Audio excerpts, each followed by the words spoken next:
अस्सलाम वालेकुम तदाउल organic farms. और इस वक्त हम फ्री रेंज चिकन के ऊपर आ गए। पिछले मंथ से तकरीबन हम इसके लिए मटेरियल इकट्ठा कर रहे थे, जैसे ये स्टोन्स किसी जगह से एक्सकेवेट किए हैं, फिर ये हैमर जो है वो एक्सकेवेटर वाली वो मंगा के उसे तोड़वाए हैं, फिर ये यहाँ सारे के सारे पुल करके लाएँ। तो इसी तरह ये सारे रास्ते में नीचे भी पड़े हुए हैं। तो आज जो है वो इब्राहिम हमारा जो मिस्त्री है वो आ गया है। तो आज फिर हम इंशाल्लाह इसकी जो हमने पिकेट्स लगानी है वायर मैश खड़ी करने के लिए बाउंड्री के ऊपर, ताकि इसके अंदर बर्ड जो हैं वो अंदर रहें और बाहर ना निकलें, तो उस पे काम शुरू कर रहे हैं। तो उधर हसनैन जो है वो बेसिकली पत्थर की चाल बना रहा है। तो हमारा जो बेसिक कॉन्सेप्ट ये है कि ये जो ज़मीन का ये सरफेस है, इसके बराबर जो है ना, इस डोरी के साथ जो है वो हम एक पत्थर की तय लगाएंगे और उस पत्थर के ऊपर हम कंक्रीट पोर करेंगे और एक छोटा सा आरसीसी का बीम बनाएंगे थ्रू एंड थ्रू, ताकि अगर खुदा न खास्ता कोई छोटा मोटा पीस हमारा जो है इसमें से पानी से बरसात से बह जाए तो वो जो है वो हमारी फेंस गिरे ना। तो बाकी है कि फेंस को सीधा रखने के लिए भी हम कोई रिटेनर्स वगैरह अंदर डालेंगे, ताकि वो उसको हवा और बाकी प्रेशर से खराब ना हो। फेंस को नॉर्मली होती नहीं है, मगर जब आप उसको किसी कपड़े से या किसी चीज़ से कवर करें तो फिर वो हमेशा इसी तरह टूट जाती है। सो अब तक का अपडेट ये है कि तकरीबन इधर हमने कोई 2 महीने पहले काम ख़त्म किया था। फिर इसमें हमने ये जवार बीज दिए, उससे ये हो जाएगा कि इसका रूट स्टॉक भी बनेगा और ये थोड़ी सी ज़मीन जो है इसमें ऑर्गेनिक मैटर जब आएगा तो ये ज़रखेज़ भी हो जाएगी। तो आप देखें बड़ा अजीब सा इसका पैटर्न है। अभी यहाँ बड़ी अच्छी है, बीच में बिल्कुल एक गंजा सा पैच है। और ये है कि इसके हमें और भी फ़ायदे हैं कि ये जो ज़मीन है ना, इसकी जो सॉइल की इरोजन नहीं होगी, ये ज़मीन को होल्ड करेगा। सो इधर हमने जो वाटर डिवाइनर मंगाया था, तो वाटर डिवाइनर ने भी हमें यहाँ इस जगह पर पानी के लिए पॉइंट आउट करके दिया है। वो आगे पत्थर पड़े हुए हैं, उस जगह पर भी पॉइंट आउट किया है। सो मोस्ट प्रॉब्ली हम बोर यहाँ बनाएंगे और फिर उसके बाद जो है ये नीचे जो जगह है यहाँ हमने जो मेन शेड है उसके लिए रखा हुआ है। और फिर ये जो हमारी फेंस अभी जो हम बना रहे हैं, जिस पे काम कर रहे हैं, ये ऑल दी वे वहाँ जाएगी और वहाँ से ये फिरेगी और वो उस पहाड़ी के ऊपर चढ़ के यहाँ जाएगी। थोड़ा सा जूम करने में मुझे मसला आ रहा है। ये वो पीछे उस जगह पे जाएगी और वहाँ से फिर ये टॉप से होती हुई यूं करके ये फेंस ये इसके साथ से अंदर से, और फिर ये जो हमारे छोटे मोटे चिकन कूप से इनके सबस के साथ से होती हुई यहाँ इसके साथ मर्ज हो जाएगी। ये जो हमारा बारबेक्यू टेरेस है इसके साथ,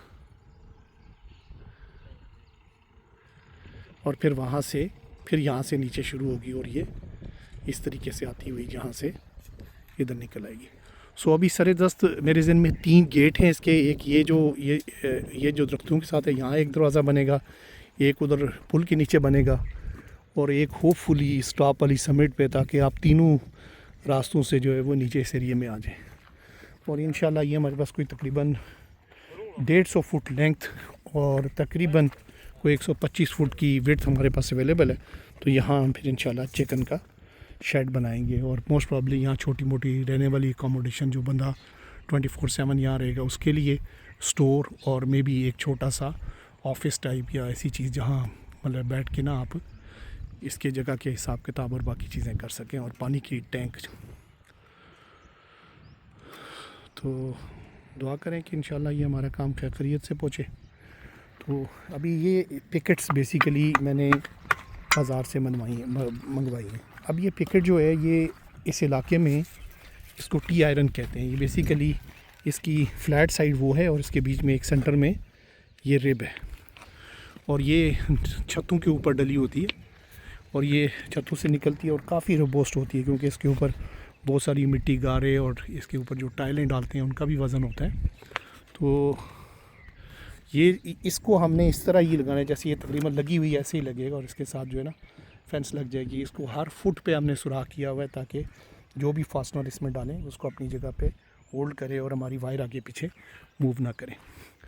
सो अभी ये है कि इनिशियल जो 1 फुट है ज़मीन के लेवल के तक, उसमें इंशाल्लाह हम पत्थर की दीवार बनाएंगे और उसके बाद जो है ना उसके ऊपर फिर इंशाल्लाह कि 6-7 इंच का एक बीम पड़ेगा, एक थिन सी स्टील स्ट्रक्चर के साथ, ताकि इन पत्थरों को भी होल्ड करेगा। और उसके अलावा ये है कि बाकी जो है अगर इरोजन होती है या कोई चीज़ होती है उसको भी कवर करेगा और एक पूरी स्टिफनेस भी जनरेट करेगा पूरी की पूरी वॉल में ना। तो होपफुली देखें, आपकी दुआएं चाहिए तो फ्री रेंज चिकन अभी आपको नज़र आना शुरू हो जाएगा, क्योंकि अब हमने दोबारा इस पर काम शुरू किया। तो 13 जुलाई को मानसून हमारी शुरू हो रही है, फॉर्मल जो है सावन का जो महीना है वो 13 जुलाई से शुरू होगा। सो एक हमारे पास छोटी सी विंडो है, उस विंडो से पहले मेरा डिज़ायर है कि मैं इसकी स्टोन पिचिंग कर लूँ और इसकी जो स्टोन पिचिंग करके उसके अलावा जो इसके ऊपर बीम डालना है वो डाल दूँ। तो ये अगर डल जाए तो फिर उसके बाद बरसात में मुझे कोई मसला नहीं है, बरसात में मेरा काम चलता रहेगा। बट ये लंबा काम है, शायद 1-2 महीने लगाएगा, इतनी जल्दी ख़त्म होने वाला नहीं है। तो दुआ करें कि इंशाल्लाह ये अल्लाह हमारे इस काम में बरकत डाले। और जो मेरा थॉट इसके पीछे है वो ये है कि एक देसी चिकन के नाम पे काफ़ी सारा एक फ्रॉड हो रहा है, अनलेस कि आप देसी चिकन लोगों के घरों से मंगाएं। और ये देसी चिकन बेसिकली छोटे छोटे गलीज़ किस्म के फार्म है, जो कि ब्रायलर की तरह के ही फार्म है, और उसमें सिर्फ देसी ब्रीड के चिकन जो है उनको रखा जाता है। और मैं नहीं समझा कि उनमें रेंज चिकन वाली कोई खसूसियत है या उनमें क्वालिटी है। सो हमारा डिज़ायर ये है कि इंशाल्लाह ये जो 25 कनाल का ये लॉट है ये प्रॉपर फ्री रेंज चिकन वाला सीन बने। तो होपफुली इंशाल्लाह इसमें भी हम आगे मूव करेंगे और आपको में भी DHA और बैरिया और बाकी लोग जो हैं इंशाल्लाह उनको एक ट्रू रेंज चिकन जो है ना वो हम आपको सप्लाई कर सकें। तो हमारे साथ रहिएगा, इंशाल्लाह आपको फ्री रेंज चिकन पे भी अपडेट करते रहेंगे। ओके, अल्लाह हाफ़िज़।